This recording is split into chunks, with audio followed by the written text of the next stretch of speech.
All right, Tyler, thanks.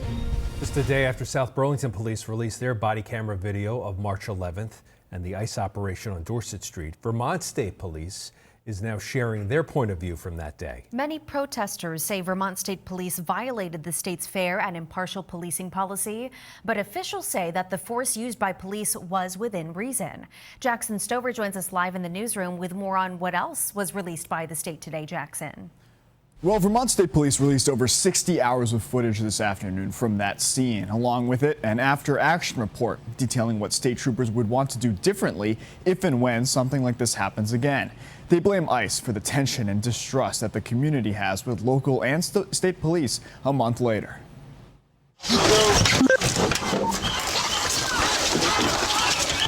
Clashes in the street. People put into cuffs. Tear gas and flashbangs. This chaos seen on South Burlington's Dorset Street during the ICE standoff on March 11th. Get in the van, get in the van, get in the van, get in the van. Now seen through the eyes of Vermont State Police. Open the door, open the door, open the door, open the door. No. There you go, there you go. I got glass in my eye. Back up.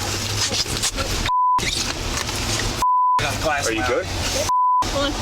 Don't blink, don't blink. Through newly released body camera footage, like this one, where VSP can be seen trying to leave the scene, and a window on the cruiser is shattered. Which side? What the is our leadership doing? Hang on. The footage was released just one day after South Burlington police shared their own footage of what went down that day. Hold the line together, no one gets lost. When ICE arrested 3 non-U.S. citizens on Dorset Street. Pull and arrest, everybody gets arrested. One at a time. Leading law enforcement to clash with the nearly 200 protesters reported on scene and more arrests. You're going to be arrested one by one. So if you want to do that, you're all getting arrested. Do you want to come in peacefully or you want to resist? We're just standing here. I don't want to resist. Okay, then come with us. Hold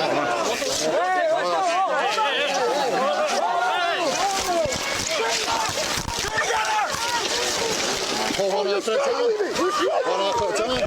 You're struggling. Video shows Vermont State Police taking people that were blocking the road into custody. Put your hands behind your back. Do it now.